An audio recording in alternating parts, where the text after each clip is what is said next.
রাজশাহীতে তারেক রহমানের আগমন ঘিরে বিএনপির নেতাকর্মীদের দিনব্যাপী তৎপরতা। বিএনপির ভারপ্রাপ্ত চেয়ারম্যান তারেক রহমানের আগমনকে কেন্দ্র করে আজ বুধবার ২৮ জানুয়ারি রাজশাহীতে দিনব্যাপী নানা কর্মসূচি পালন করেছে দলটির নেতাকর্মীরা। দুপুর ২টা ৩০ মিনিটে রাজশাহী নগরীর ঐতিহাসিক মাদ্রাসা মাঠে বিএনপি নেতাকর্মীরা একত্রিত হয়ে সার্বিক রাজনৈতিক পরিস্থিতি নিয়ে মতবিনিময় ও প্রস্তুতিমূলক কর্মসূচি পালন করেন। এ সময় তারা আসন্ন রাজনৈতিক কর্মসূচি সফল করতে সাংগঠনিক প্রস্তুতির ওপর গুরুত্বারোপ করেন।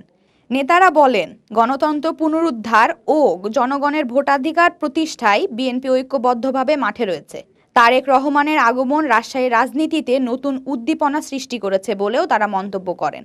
এরপর বিকেল ৪টা ৩০ মিনিটে নগরীর বাটার মোড় এলাকায় তারেক রহমানের আগমন উপলক্ষে প্রচার ও সমাবেশের আয়োজন করা হয়। সমাবেশে বিএনপি ও অঙ্গ সংগঠনের বিপুল সংখ্যক নেতাকর্মী উপস্থিত ছিলেন।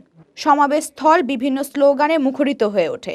সমাবেশে বক্তারা বলেন, তারেক রহমানের নেতৃত্বে বিএনপি আবারও জনগণের অধিকার আদায়ের আন্দোলনে নতুন গতি পাবে। তারা শান্তিপূর্ণ কর্মসূচির মাধ্যমে জনগণকে ঐক্যবদ্ধ থাকার আহ্বান জানান।